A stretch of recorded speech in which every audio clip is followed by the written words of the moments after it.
Shalom. I want to give all praises, honor, and glory unto Yahawah, BAHASHAM, YAHAWASHI, BAHASHAM, QADASH. Also want to give double honors unto the apostles and elders and bishops of Great Millstone. Blessings and salutation to the hopeful elect and the Akim out there enduring this truth across the four corners of the earth, teaching and preaching through the spirit of Yahweh, BAHASHAM, YAHAWASHI, in truth and sincerity. And just getting straight into it, listening to the brother you call out in Des Moines, and he was going over, some beautiful precepts. He got me wanting to go back and read Kings and Chronicles, you know what I'm saying, and get some of them stories down, and because it shows you how the Lord deals with us on an individual basis, but in the same way, but in the way that we need to be dealt with in order to get to where we're going, for lack of better words, you know.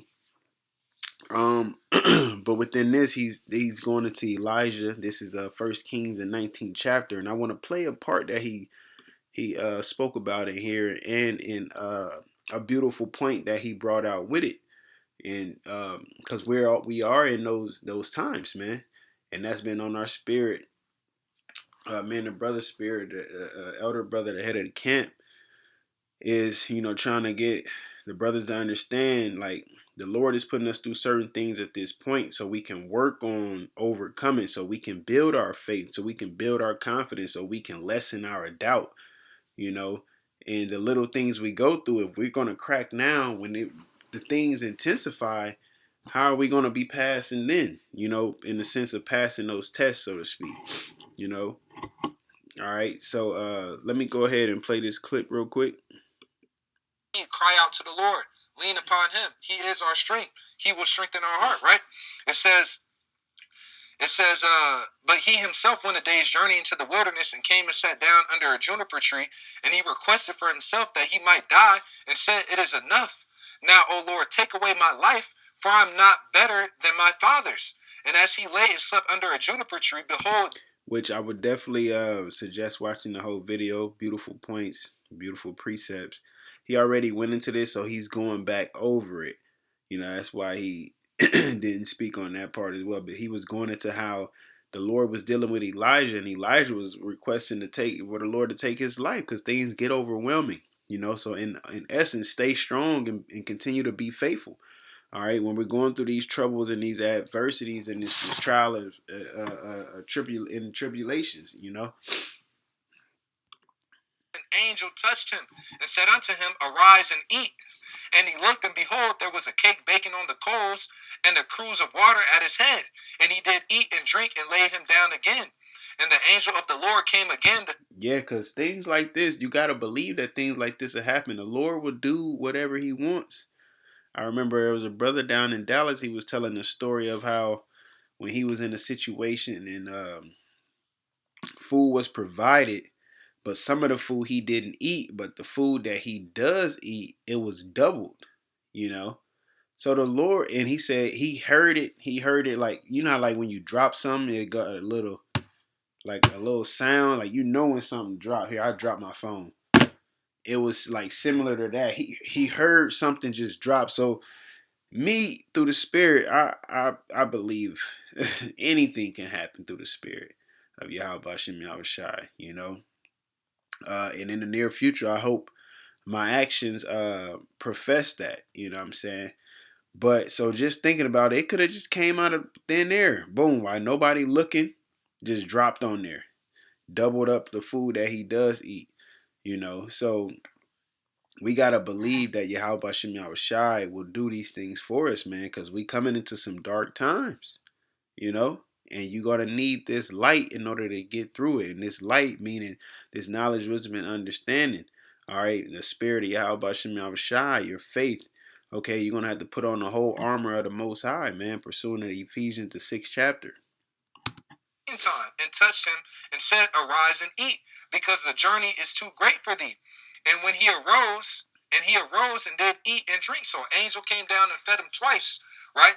And he went in the strength of that meat 40 days and 40 nights unto Horeb, the mount of the Most High.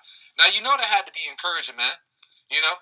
He's sitting here, man. Lord, man, I'm feeling overwhelmed, man. This is enough, man. Just take me out of here, man. I'm on the run, catching hell. It's only me. You know what I'm saying? Like, you know, the scriptures talk about, man, in the book of Second Ezra as well, how a man will desire to hear another man's voice, man. You know, we could be in a certain point to where, you know, we could have started off the tribulation with your brothers, the fellow believers, and then we get separated, and then however long we could be separated, it could be a month, couple months, 3 months, you know, you just on the move, right? And it's going to be a lot of different things that's happening. We have these things for our example, man, for our learning. So who knows, man? So it could be a time like, man, I wish I could see a brother. Then you got thrown in the lion's den, man, twice, all right?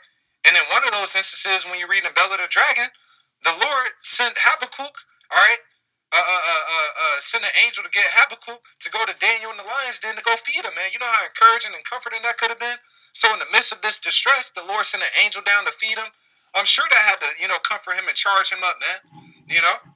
So it says, and then the key thing is said that he went in the strength of that meal for 40 days, man. So we could be in the midst of a famine, and the last thing you ate, it fills you up for however long you're on the move, man. All right. Why should we believe that can happen? Because it happened before, man. All right, when the Lord came on the scene and he was healing people, he was saying, thy faith has healed you, because of your faith this. When Peter was walking on that water and when the wind started to get boisterous and he started to get timid and start to doubt what the Lord told him, oh ye of little faith. So he said, if you got faith as a grain of a mustard seed, you can move mountains. So all you need is a little bit and truly believe in that, man. All right. But the Lord is going to put us through things in order for it to grow and increase. Okay. Just imagine if you got faith as a mustard seed, which is one of the smallest seeds. But just imagine, if it's the size of an orange, if it's the size of a watermelon or whatever the case is. Nonetheless, the Lord knows what it takes for you to get to whatever point he needs you at, right? In order for you to push past your limits, all right, to reach your full potential. But you got to trust in the process. You got to trust in YAHAWASHI, YAHAWASHI. Here come that, you about to say a beautiful point right here. We don't even have to eat. This is the power that we're dealing with, man. All right? We dealing with a power to where it's like the scripture says, my servant shall eat. So we going to eat, but the Lord can have it to where you ate 3 months ago and you cool. Like, yeah, I feel great. I'm charged up, vibrant, jumping around, full of energy, right? And then always like looking at this in the spirit as well, man. Because as we enter into these days, it's going to be a famine of the word, man. All right? And whatever we've eaten, whatever we've consumed, all right, when that famine of the word hit, you're going to have to go into the strength of that meal for however long, the rest of the time until YAHAWASHI returns, man. Yeah, because it's not going to be no looking it up on your phone, going into your you might not even have your sword with you. You're going to check your highlights, get your notebook that got all your precepts written down. No, like that's why you got to live this thing, man. All right, you have to live it. They got to be in you. Hey, with the new covenant, it's going to be written within us. That's going to make us perfect. So we can't be perfect now, but we strive for perfection. So whatever you're gathering is going to be what you have. Okay, it's the same as when the Lord gave them manna. He told them how much to get, and that's what you have for that day. When the Shabbat comes, you get 2 days worth, so you ain't got to go out on the Shabbat and get any, because ain't nothing coming. So we have to keep in mind and understand of gathering our oil. All right, getting full, eating. Okay. All right, this is something you got to be greedy with. As the brother stated, the Lord, whatever you eat is what you're going to have when you're on that journey. All right, that journey of being as a pilgrim on the earth. So eat up. Devour this word, swallow down understanding, and devour wisdom. And it says, wisdom and knowledge shall be the stability of thy time. So eat up everything we can now, because when that famine of the word hit, we're going to have to go in the strength of that meal, of that food, of what we've been eating. That's going to strengthen us through the rest of these evils that we're going to that's going to intensify in this place, man. So if you're not eating, i.e., doing your reading, doing your studying, all right, getting into the breakdowns, watching brothers' videos, apostles and elder videos, of course. Okay, standing upon your watch, watching the news. All right, filtering it through the scriptures. Then when things start to happen, you're gonna panic. Okay, things start to happen, you ain't gonna have no substance. You're gonna be hungry. All right, let me go to my man. All hey, it gotta be in you. You know, which reminded me of I gotta find it.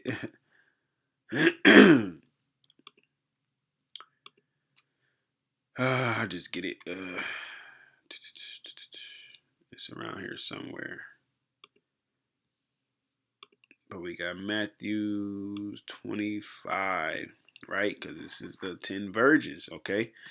It says Matthew 25 and 1. It says, Then shall the kingdom of heaven be likened unto 10 virgins, which took their lamps and went forth to meet the bridegroom. And 5 of them were wise, and 5 were foolish. They that were foolish took their lamps and took no oil with them. But the wise took oil in their vessels with their lamps. While the bridegroom tarried, they all slumbered and slept. And at midnight there was a cry made, Behold, the bridegroom cometh, go ye out to meet him.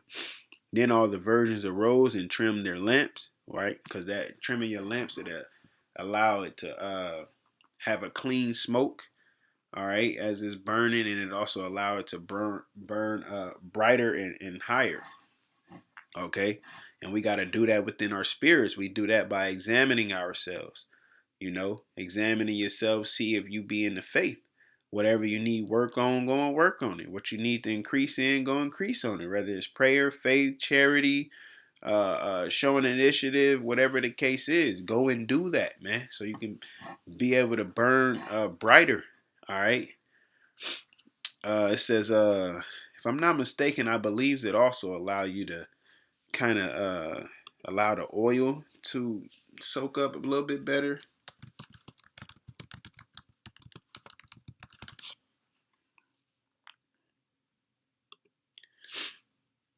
It says lamps were trimmed to ensure a clean, bright flame and prevent smoking, as charring on the wick would cause light to dim or produce excessive soot. Okay, this maintenance involved cutting off the burnt carbonized part of the wick and adjusting it to optimize fuel consumption and brightness. There we go.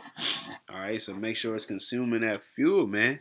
And how are we going to consume the fuel? Okay, by examining ourselves. Okay, and constantly putting this word in us, man. As the brother said, you got to eat. You know, it says, And the foolish said unto the wise, Give us of your oil, for our lamps are gone out. But the wise answered, saying, Not so, lest there be not enough for us and you, but go ye rather to them that sell and buy for yourselves. And while they went to buy, the bridegroom came, and they that were ready went in with him to the marriage, and the door was shut. Afterwards came also the other virgins, saying, Lord, Lord, open to us. But he answered and said, Verily I say unto you, I know you not. Watch therefore, for ye know neither the day nor the hour wherein the Son of Man cometh. And that's why you got to get it while you can. Okay? Right now, while you have internet to look things up. All right? Get some books. So when the internet goes down and there is no power, whatever the case is. Okay? But if you talking about you out on the run and you running from Esau, and you like, oh, let me get a preset real quick to. It's like, man, it got to be in you. That's what we're doing now. We're studying through the Spirit for the final exam. Okay, so what's in you is ain't no notes. Ain't no notes, man. All right, through the Spirit ain't no notes. So you got to consume this right now.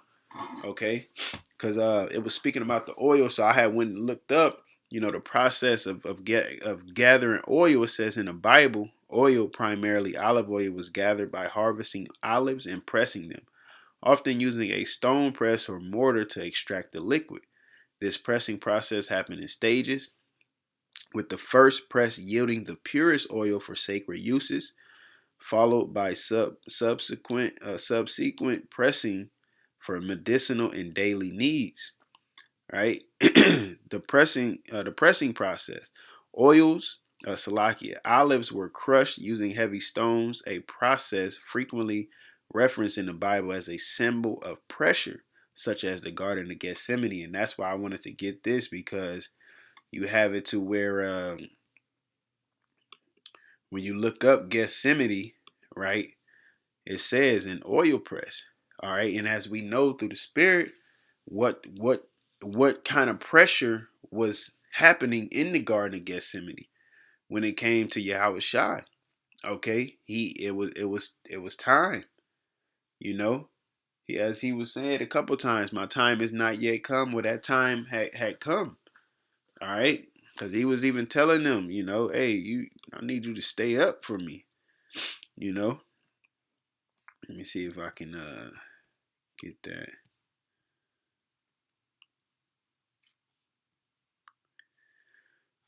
Let me go up a little bit. Matthew 26:40 says, and he cometh unto the disciples and findeth them asleep, and said unto Peter, what, could ye not watch with me 1 hour? Watch and pray that ye enter not into temptation. The spirit indeed is willing, but the flesh is weak. He went away again the second time and prayed, saying, O my Father, if this cup may not pass away from me, except I drink it, thy will be done. And he came and found them asleep again, for their eyes were heavy. And he left them and went away again and prayed the third time, saying the same words. Then cometh he to his disciples and said unto them, sleep on now and take your rest. Behold, the hour is at hand, and the Son of Man is betrayed into the hand of sinners. Rise, let us be going. Behold, he is at hand that doeth betray me. So it was that time, which was a huge pressure on him. He went and prayed to the Lord 3 times that, that cup could pass from him. All right, but at the end of the day, he also knew he had a job to do. But it goes to show you that what this flesh is capable of. It will get you weak, man. Okay, so if you listen to that brother's video, he brought out beautiful points. All right, based off the time that we're in now. Okay, and Yahawashi being as an example, because he did give up his life, whether he, fell a little weak in this time or not. All right, but at the end of the day, he manned up, so to speak, and did the will of Yahweh Bashem Yahawashi. And Lord willing, we can do the same with him being left as an example. So I just wanted to touch on that a little bit through the Spirit, man. I was sitting here trying to get a lesson, and I prayed to the Lord. You know what I'm saying? I prayed to the Lord, and then I end up, because earlier I was like, man, I'm going to finish this video. And I end up watching it, and it's a beautiful video. Yeah, Lord willing, I get back into Kings, start reading Kings and Chronicles, because like I said, it's just how the Lord deals, you know what I'm saying? How he deals, the mercy he has, the judgment he has. All right, he's he's balanced, man.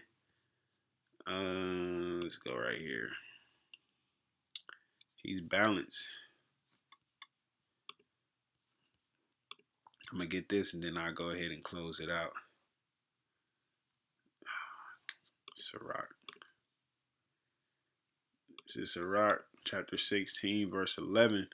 It says, and if there be one stiff neck among the people, it is marvel if he escape unpunished. For mercy and wrath are with him.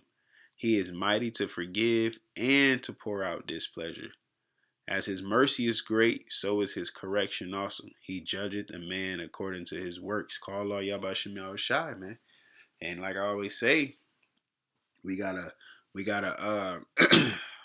gotta work to have our good outweigh our bad, man. That if it be of the will of Yahweh Shem Yahushai, we can be part of his elect and be delivered from these perils and pestilence and plagues that's coming to this place. All right. So with that, Lord willing, you was edified, and Lord willing, we allowed to endure to the end. Once again, I want to give all praises, honor, and glory unto Yahawah, BAHASHAM, Yahawashi, BAHASHAM, HaQADASH, Shalom.